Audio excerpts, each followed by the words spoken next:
大家好, 여러분 안녕하세요. 신 HSK 한권으로 끝내기 4급 쓰기 영역의 박수진 강사입니다. 자, 오늘 배우실 부분은요, 바로 21일차 어순 부분이 되겠는데요. 어순 부분 같은 경우는 우리가 쓰기 영역을 준비하는 데 있어서 굉장히 중요합니다. 그래서 지금까지 우리가 기본적인 품사 몇 가지 공부했고요. 중간에 한번 어순 짚어보는 시간 갖도록 할게요. 자, 먼저 같이 유형 파악하기부터 같이 보시겠습니다. 유형 파악하기 쓰기 1부분 문제 이렇게 제시되어 있는데요. 첫 번째 제시어를 보니까요. 漂亮 나와 있죠. 漂亮 예쁘다라는 의미의 형용사고요. 그리고 校园 校园 되어 있어요. 校园 같은 경우 요 단어는 요 위엔이라는 뒤에 나오는 단어 이 한자를 보시면은요. 어떤 장소구나 임을 아실 수가 있거든요. 그리고 장소는 장소인데 어떤 장소냐면은 앞에 있는 한자 요렇게 学校에서 보셨을 거예요. 학교의 교자거든요. 그럼 校园은 학교가 있는 곳, 학교가 모여 있는 공원 같은 캠퍼스를 의미를 하게 되겠습니다. 그래서 校园 교정, 캠퍼스 이런 의미가 되겠고요. 그 다음이요. 清华大学的 나와 있죠. 뭐뭐뭐뭐的 이 관역적자 더가 있으면 뭐뭐의 혹은 뭐뭐하는의 의미로서 명사를 수식하는 관형어적인 의미를 갖습니다. 그래서 清华大学的 하면은 청와대학의라는 의미로 파악하실 수가 있어요. 그 다음 极乐 요거는 매우라는 뜻이에요. 매우라는 뜻인데요. 형용사 앞이 아니라 형용사 뒤에 쓰여서 매우임을, 정도가 심함을 강조하는 보어 표현이 되겠습니다. 자, 그러면 정답으로 이끄는 핵심 어휘를 통해서 한번 답을 찾아볼게요. 우리는 중국어 기본 어순을 먼저 주어, 수어, 목적어로 봅니다. 그리고 중국어에서 수어의 역할은 보통 동사나 형용사가 그 역할을 하는데요.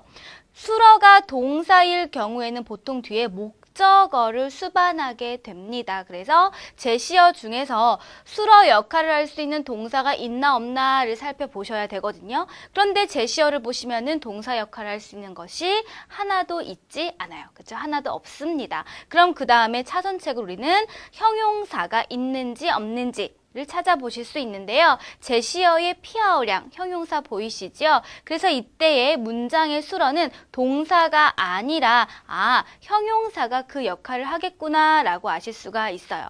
그리고 만약에 이처럼 수어가 그 형용사 를 가지고 그 역할을 나타낼 때는 그 뒤에는 절대 목적어를 수반하지 않습니다. 목적어는 수어가 동사일 때만 수반하는 것이에요. 자, 그러면 수어, 동사는 아니다. 형용사다라는 것까지 찾으셨습니다. 예쁩니다. 무엇이 예쁜지. 이 수어의 주어를 찾으시면 되겠는데요. 제시어 중에서는 명사인 校园이 주어 역할을 할 수가 있어요. 그래서 校园漂亮 교정이 예쁘다. 이렇게 기본적인 어순을 만드실 수가 있습니다. 그리고 나머지 성분을 보시면은요. 清华大学的 관역적자 더가 나오면 뭐뭐의, 뭐하는 이란 의미로서 뒤에 명사를 수식하는 관형어 역할을 한다. 그렇다면 청와대학의 무엇? 뒤에 명사 찾으시면 되겠거든요. 여기서 뭐가 있어요? 그렇죠. 주어 校园이 있습니다. 그래서 清华大学的校园 청와대학의 교정은 漂亮 예쁩니다. 이렇게 만드실 수가 있죠. 그러면은 제시어 지우고 보면 마지막에 极乐 보이세요? 极乐는 형용사 어디에서? 형용사 뒤에서 형용사의 정도가 심함을 그렇죠. 보충 설명하는 보어 역할을 한다. 그렇기 때문에 제시어 수어 역할을 하는 형용사 漂亮 앞에 뒤에 그렇죠. 뒤에 쓰여서 강조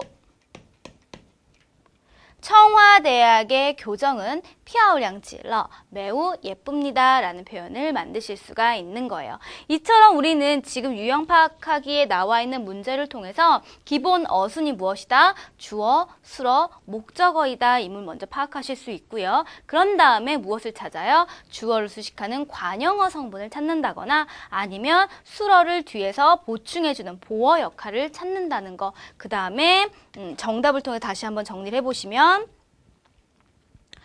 관형어는 주어를 수식하고 보어는 수어 뒤에서 보충 설명하는 역할. 보어라는 것은 보충해주는 문장 성분, 무엇을 보충해주는 것? 수어를 보충해주는 것. 그렇기 때문에 보어 성분인 질러 어디 위치해요? 수어보다 뒤에 위치한다 라고 마무리하실 수가 있는 거예요. 자, 그러면 내공 쌓기 부분 같이 보도록 하겠습니다. 자, 내공 쌓기 부분에서요. 자, 보겠습니다. 품사, 문장 성분에 대해서 나와 있는데요. 품사 같은 경우는 이렇게 생각하시면 돼요. 저는 박수진이에요. 그쵸? 제가 집에 있어도 박수진이고요. 그리고 학원을 가도 박수진이고요. 상점을 가도 박수진입니다. 맞죠? 그런데 저라는 이 박수진이 집에 있을 때의 역할이 있어요.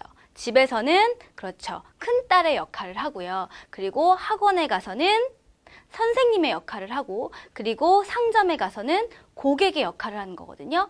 이것을 기준으로 빗대어 생각을 하신다면 품사라는 것은 변하지 않는 문법적 기준으로 단어를 분류한 것. 그러니까 저 박수진 이라고 생각을 하시면 돼요. 제가 어느 장소에 가서 어떤 역할을 하든지 간에 제가 고유, 그죠? 고유의 박수진임은 변하지 않는다. 이것이 품사이고요. 그리고 제가 각각의 장소마다 역할을 달리합니다. 그죠? 그것이 바로 뭐다? 문장 성분이다. 문장을 구성하는 성분이다. 라고 보시면 되겠습니다.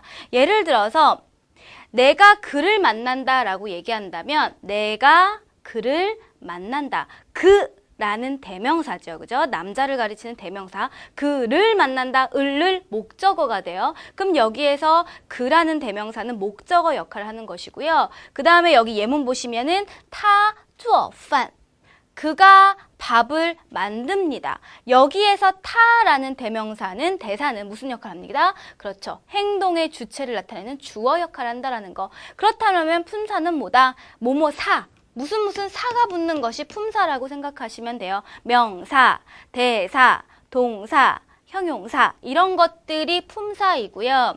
그런 것들이 문장 안에서 하는 역할을 나타내는 것이 뭐뭐어라고 얘기를 합니다. 그래서 주어, 수어, 목적어 이렇게 되는 것이거든요. 그럼 여기에서 주어 역할을 하는 타, 대사지요. 그쵸? 수어 역할을 하는 쭈어, 하다라는 뜻의 동사입니다. 그래서 문장 성분은 수어이고 이 주어의 품사는 그렇죠. 동사다라고 보실 수가 있어요.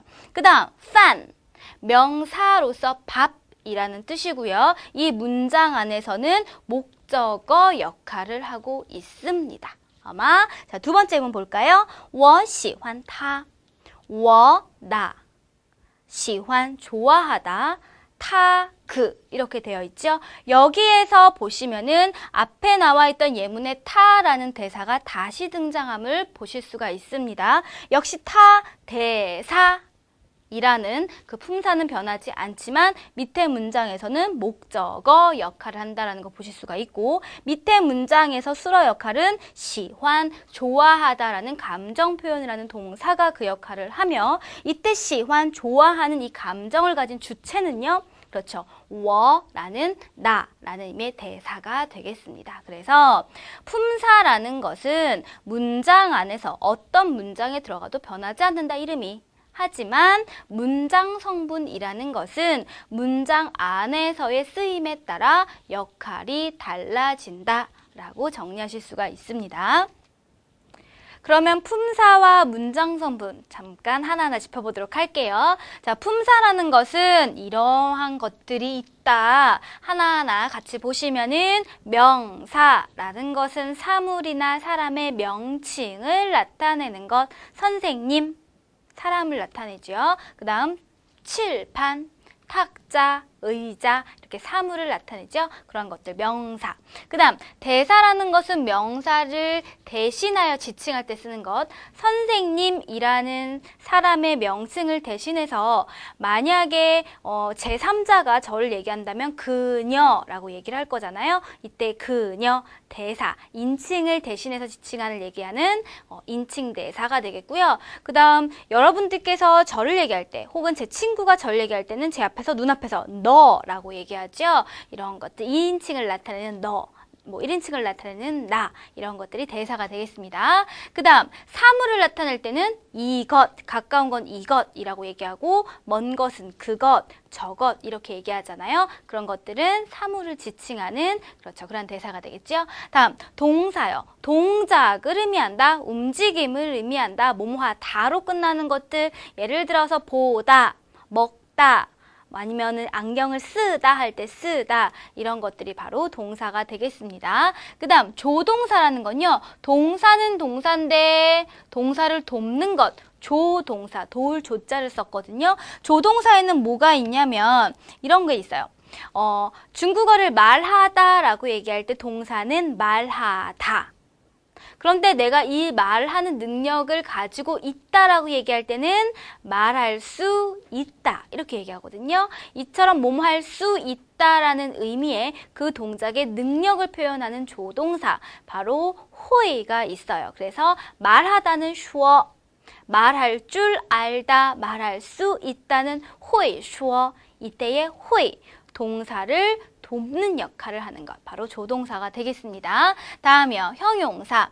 형용사라는 것은 상태를 의미하는 것. 예를 들어서 이렇게 어떤 이렇게 여자애가 이렇게 서 있어요. 이렇게 선생님이 서 있어요. 이렇게 보고선 여러분들 제 상태를 평가하십니다. 뭐 예쁘다, 똑똑하다, 뭐 이런 것들, 뭐 작다 이런 것도 괜찮아요. 자, 그런 것들이 모두가 형용사가 되겠어요. 자, 그 다음 수사와 양사가 나와 있는데요. 수사는 숫자다라고 생각하시면 되겠습니다. 1, 2, 3, 4, 5, 6, 7, 8, 90, 뭐 1100 이런 것들이 모두 다 수사다라고 생각하시면 되고요.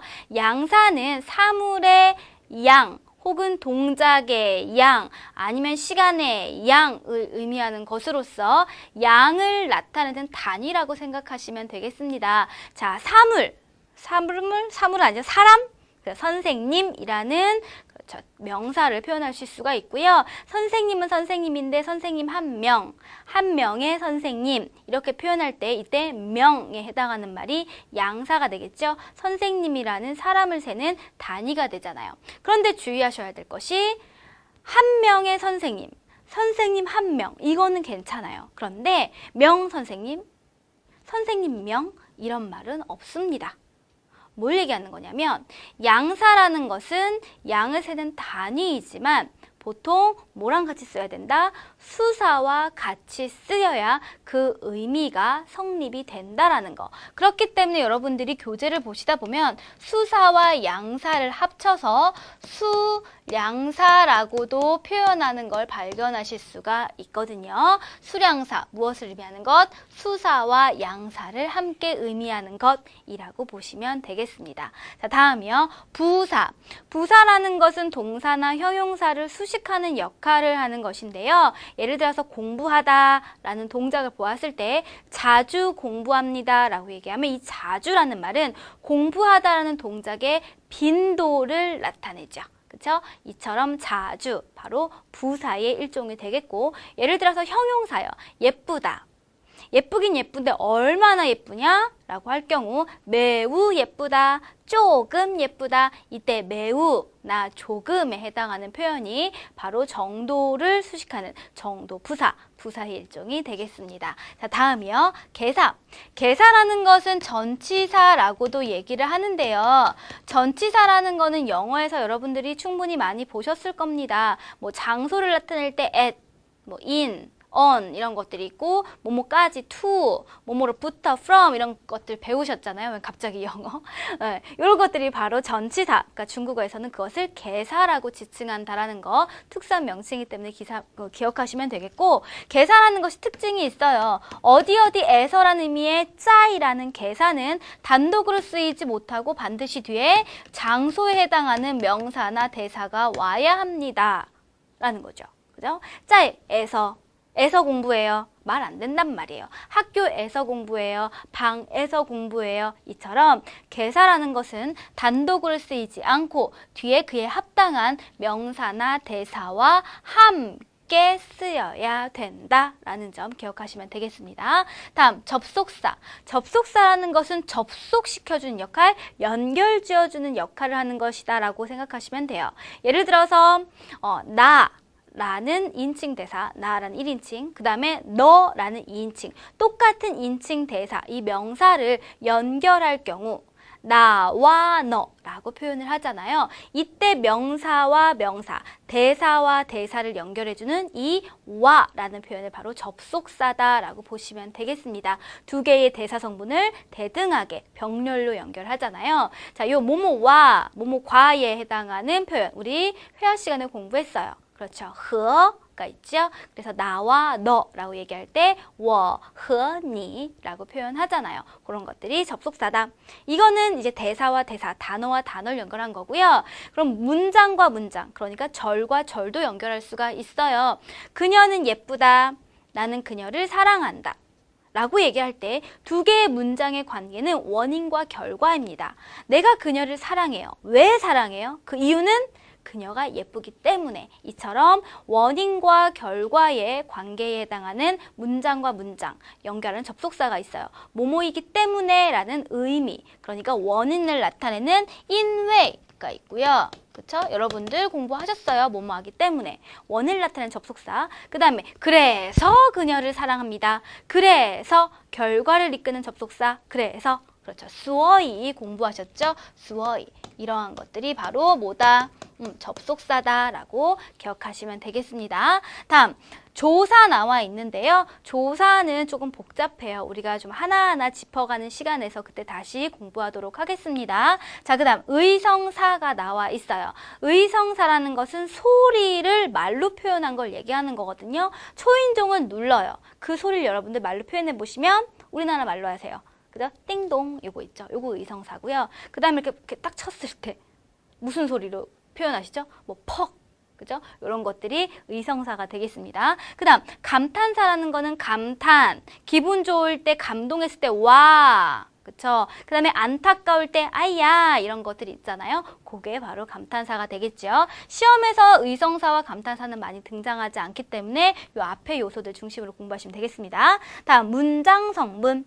각각의 품사가 문장 안에서 어떤 역할을 하느냐에 따라 우리는 문장 성분, 바로 그 명칭을 지칭을 하는데요. 문장에서 주어, 그 다음에 문장에서의 수어, 그 다음 문장에서의 목적어는 중국어 문장을 구성하는 기본 어순이 되는 것이고요. 특히 수어 뒤에 목적어를 수반을 할 때는 이 수어는 반드시 무엇이어야 된다? 품사, 그렇죠. 동사여야 한다라는 거 기억하시면 되겠습니다. 그리고 주어 앞에서 주어를 수식하는 관형어 성분, 그리고 목적어 앞에서 목적어를 수식하는 같은 관형어 성분, 이렇게 정리되어 있는데요. 생각해 보시면 이래요. 중국어 기본 어순은 주어, 수어, 목적어다. 보통 수어는 동사나 형용사가 그 역할을 하는데 이때의 수어가 동사일 경우에는 뒤에 목적어를 수반한다. 이때 목적어는 보통 무엇이 그 역할 많이 하냐면 품사, 명사나 대사가 그 역할을 많이 하고, 예를 들어서 먹습니다. 먹다라는 동사의 목적어로는 먹습니다. 무엇을? 밥을, 요리를, 중국 음식을, 이처럼 명사가 목적어 역할을 하지만 이때 생각해보면 이 행동의 주체는요. 밥을 먹습니다. 누가?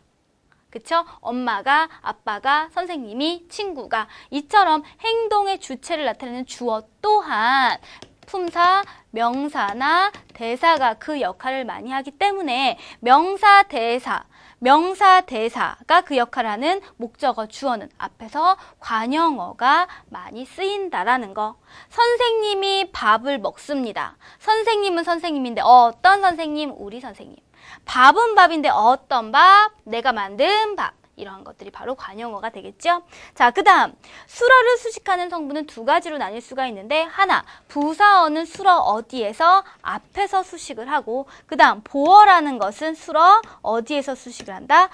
뒤에서 수식을 한다. 그래서 보통 보어는 보충해주는 것. 그래서 보충. 그래서 보충해준다라는 표현으로 많이 쓰고요. 보어는 수러. 뒤에서 보충해주는 역할. 이렇게도 표현을 많이 합니다. 어쨌거나 보어는 어디 위치한다? 수러 뒤에 위치한다라고 보시면 되겠어요. 네. 기본 어순 같이 파악을 해볼까요? 예문을 가지고 같이 보실게요. 기본 어순, 주어, 수러, 목적어다. 다시 한번 확인해보면 관형어라는 것은 주어 앞에 위치하거나 혹은 목적어 앞에 위치한다. 그리고 부사어라는 것은 수러 앞에서 수러를 수식하는 모든 성분들을 이야기하는 것이고 보어라는 것은 수러 앞에서 뒤에서 보충해주는 녀석이니까 수러보다 뒤에서 수러를 보충해주는 역할을 한다. 기본적인 어순이 되겠죠. 그럼 우리나라 말 밑에 보시면요. 우리 선생님은 방금 커피 한 잔을 다 마셨다라는 문장이 있는데요. 우리나라 말 이 문장을 가지고 한번 문장 성분을 가려보도록 할게요. 누가, 선생님이 이게 주어가 되겠죠. 뭐뭐 합니다. 뭐 하죠? 마십니다. 마시다라는 동작을 하죠. 그쵸? 이것이 수러. 마시다라는 것은 동작입니다. 동사가 되겠어요. 목적어 찾으셔야 된다 그랬습니다. 무엇을? 커피를. 이게 목적어가 되는 거예요. 그럼 우리가 기본적으로 어순을 이렇게 만드실 수가 있어요. 선생님이 마십니다. 무엇을? 카페, 커피를. 이렇게 기본 어순을 만들어 놓으시고 선생님은 선생님인데 어떤 선생님? 우리 선생님. 이기 때문에 我的라는 관형어 요소가 바로 주어 老师를 수식하고요. 커피는 커피인데 어떤 커피? 한 잔만큼의 커피. 수사와 양사, 이때 잔이라는 의미의 표현은 그렇죠. 커피를 세는 단위를 얘기하는 거죠. 한 잔. 커피는 커피 때 얼마만큼의 커피? 한 잔만큼의 커피. 양을 나타낼 때는요. 그 3을 앞에 쓰시면 되겠죠. 그렇기 때문에 여기에서 커피는 커피인데 한 잔만큼의 커피. 이때 이 카페이라는 사물의 양을 나타내는 수량사 이 빼이도 어디 위치합니다? 명사 앞에 위치해서 관형어 역할을 하는 겁니다. 자, 커피는 커피인데요. 한 잔의 커피를 마셨다라 그랬고요. 마시긴 마셨는데 어떻게 마셨냐면 다 마셨다라고 얘기를 했고요. 그리고 그걸 언제 마셨어요? 방금 다 했다라는 얘기예요. 그럼 나머지 수러를 수식하는 성분을 보았더니요. 방금이라는 의미의 깡강. 수러보다 어디 위치했어요? 앞에 위치했죠? 부사어이고요. 이때 깡강은 부사. 품사는 부사, 부사는 수러 앞에서 수러를 수식하는 무슨 역할? 부사어 역할 한다는 거 아실 수가 있고 그 다음 마시긴 마셨는데 喝完了 이때 완이라는 것은 원래 형용사이지만 동사보다 뒤에 위치해서 동작을 시작한 후, 동작을 진행한 후 그 동작을 완료했음을 보충 설명하는 무슨 수러 뒤에서 보충하는 역할 보어가 되겠습니다. 동작의 결과를 보충하는 결과 보어라고 보시면 되겠어요. 아마 자 이런 식으로 해서 우리가 기본적인 주어, 수러, 목적어의 구조에 그 다음에 주어와 목적어를 수식하는 관형어 역할을 하는 것들 한번 보셨고요. 그리고 수러 앞에서 수러를 수식하는 부사어와 수러 뒤에서 수러의 결과를 보충하는 보어인 완 요거까지 찾으셨어요. 그런데 여기를 봤더니 예문에서요. 체크를 안 한 게 있습니다. 뭐가 있냐면 그렇죠. 문장 맨 앞에 있는 在星巴克가 있어요. 在星巴克하면 在는 어디에서 라는 뜻의 계사. 계산 단독을 쓸 수 없고 어디에서인지 뒤에 명사 대명사 붙어야 되는데 어디에서 장소를 나타내는 계사이기 때문에 뒤에 명사로서 싱바크, 스타벅스라는 의미의 명사가 왔습니다. 그럼 여기에서 봤더니요. 在星巴克 문장 맨 앞에 위치를 했고 쉼표로서 단독으로 쓰였습니다. 이처럼 계사는 뒤에 명사 대사를 받아 어디에도 위치할 수 있다. 문장 맨 앞에 콤마를 써서 단독으로 위치할 수 있고 이때의 在星巴克 계사구는 무슨 문장 성분이라고 한다? 부사어라고 얘기를 한다. 그렇다면 우리는 부사어가 주어 뒤 수러 앞뿐만 아니라 어디에도 위치했음을 알 수 있어요? 그렇죠. 문장 맨 앞에 단독으로도 부사어가 위치할 수 있다는 거까지 체크하실 수가 있어요. 자, 그러면 우리 한번 문제를 한번 보도록 하겠습니다. 중국어 문장 성분의 어순을 알 수 있는 핵심 문장 이렇게 해서 우리 책에 나와 나와 있죠? 저랑 같이 품사 체크해 보시고요. 문장 성분 같이 보도록 하실게요. 자, 오늘이 여러분들이 문장 성분과 품사, 그러니까 어순에 해당하는 것을 잡는 날이라고 생각을 하셔야 돼요. 오늘 잡으시고 나서 앞으로 수업을 하시면서 제가 명사입니다, 동사입니다, 뭐 주어예요, 수어예요 이런 말씀을 드릴 때 더 이상 헷갈리시면 안 되고요. 오늘 이 시간 여러분들께서 잘 잡아 놓으시면은 5급 준비하실 때, 6급 준비하실 때 편하시니까요. 저랑 집중하셔서 한번 핵심 문장들 살펴보도록 하겠습니다. 자, 첫 번째 문장 봤더니요. 我的弟弟每天听流行音乐라고 되어 있어요. 누가? 띠디, 남동생이 뭐해요? 팅, 들어요. 뭘요? 음악을. 이래서 기본적인 어순, 주술모, 띠디, 팅, 인외 파악하실 수가 있습니다. 자연히 보세요. 남동생이 뭐해요? 팅, 들어요. 남동생이 들어요. 그럼 뭐가 궁금해요? 자연적으로 뭘 듣는지가 궁금하죠? 동사가 수로 역할을 할 때는 뒤에 뭘 받습니다? 그렇죠. 목적어를 찾아야 된다라는 거, 목적어를 기본적으로 수반한다라는 거 보실 수가 있어요. 동생은 동생인데 네 동생, 내 동생? 나의 동생이.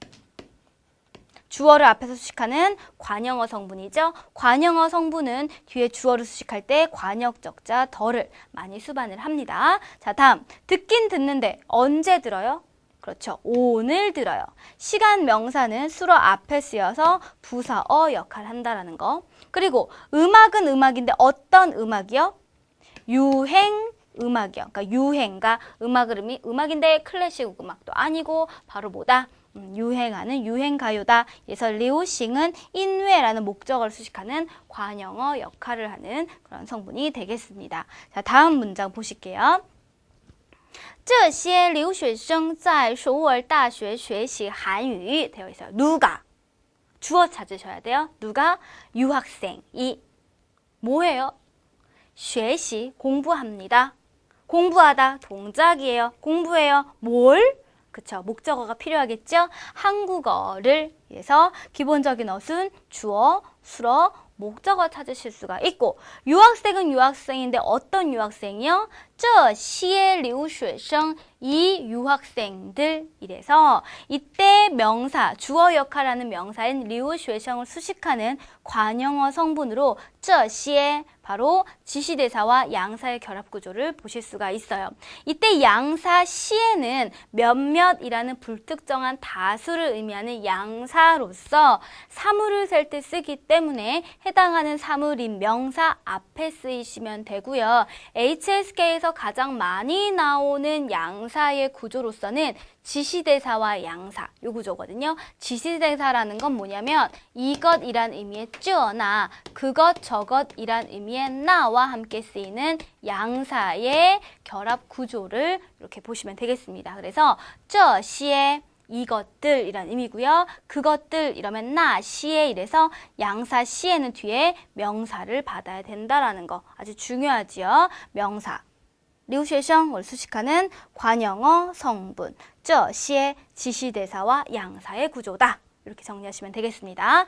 자, 유학생은 유학생인데 이 유학생들이라고 얘기를 했고요. 공부하긴 하는데 어디에서 해요? 首尔大学 서울대학교에서 한대요. 아주 총명한 학생들인가 봐요. 이처럼 어디에서란 의미의 개사, 在 장소를 나타내기 때문에 뒤에 장소명사 首尔大学가 왔죠. 이처럼 개사는 단독으로 쓰일 수 없고 뒤에 명사를 받아서 얘네들이 개사구 구조로 문장 안에서 쓰입니다. 이때 개사구는 어디에 위치해요? 수어보다 기본적으로 앞에 위치해서 부사어 역할을 한다라는 거 찾으실 수가 있죠. 자, 기본적인 어순 주어, 수어, 목적어를 찾습니다. 그리고 수어를 수식하는 부사어 성분으로서 우리 앞문장에서는 부사가 나왔어요. 방금이란 뜻의 깡깡이 나왔죠? 여기에서는 개사구가 나왔네요. 어디 위치한다? 수어 앞에서 부사어 역할을 한다. 찾으시면 되겠습니다. 마지막 보겠습니다. 핵심 문장. 자, 보시면 我们已经学了半年中国书法 되어 있죠? 누가? 우리는 뭐해요? 学 배워요. 뭘? 书法 서예를 글 쓰는 법 얘기하는 거거든요. 서예라고 얘기를 할게요. 서예를 배운다. 서예는 서예인데 어떤 서예요? 어떤 글쓰기법을 얘기하는 거죠? 바로 중국의 것 얘기하는 거죠. 이때 중국어는 书法를 수식하는 관영어. 그 다음 배우긴 배웠는데 이미 다 배웠어요. 다 배우고 끝냈습니다. 부사 이징, 부사요. 어디 위치해요? 수러 앞에서 부서 역할한다. 자, 그 다음 배우긴 배웠는데 얼마 동안 배웠어요? 반년 동안 배웠대요. 반년이라는 것은 이 동작을 한 시간의 양을 나타내는 거거든요. 시간의 양을 나타내는 개념은 수러보다 뒤에서 무슨 역할을 한다? 보어 역할을 한다. 생각해 보시면 보어는 보충해주는 역할, 뭐를? 수러를 보충해주는 역할. 보충해주는 역할이 있기 때문에 뒤에 위치해서 받쳐주는 것인데 우리가 수업 시간 때도 선생님이 만약에 사정이 생기셔서 수업을 못하시면 나중에 보충을 하죠. 그렇기 때문에 마찬가지예요. 중국어에서의 보어도 보충해주는 역할, 무엇을? 수러를 보충해주는 역할을 하기 때문에 수러보다 앞에 위치한다, 뒤에 위치한다. 수러보다 뒤에 나중에 위치한다라고 이해하시면 되겠습니다. 일단 생각해 보시면 수업을 공부를 해요. 배워요. 배우고 나서 1시간이든 일주일이든 한 달이든 1년이든 시간의 양은 그 동작 후에 발생하는 개념이잖아요. 그렇기 때문에 마찬가지로 시간의 양을 나타내는 반년 어디 위치했다? 学라는 동사보다 뒤에서 보어 역할을 했다 라고 정리하시면 되겠습니다. 자, 지금 우리가 공부한 이 세 가지의 핵심 문장은요. HSK 쓰기 일부분에서 굉장히 자주 출제된 요소로 되어 있는 문장들이기 때문에 여러분들이 반드시 외우시고요. 그리고 그 문장 안에 있는 품사와 문장 성분까지도 기억을 해두시는 것이 좋겠습니다. 자, 그러면 우리는 마지막으로 어법 포인트 체크해 보실게요.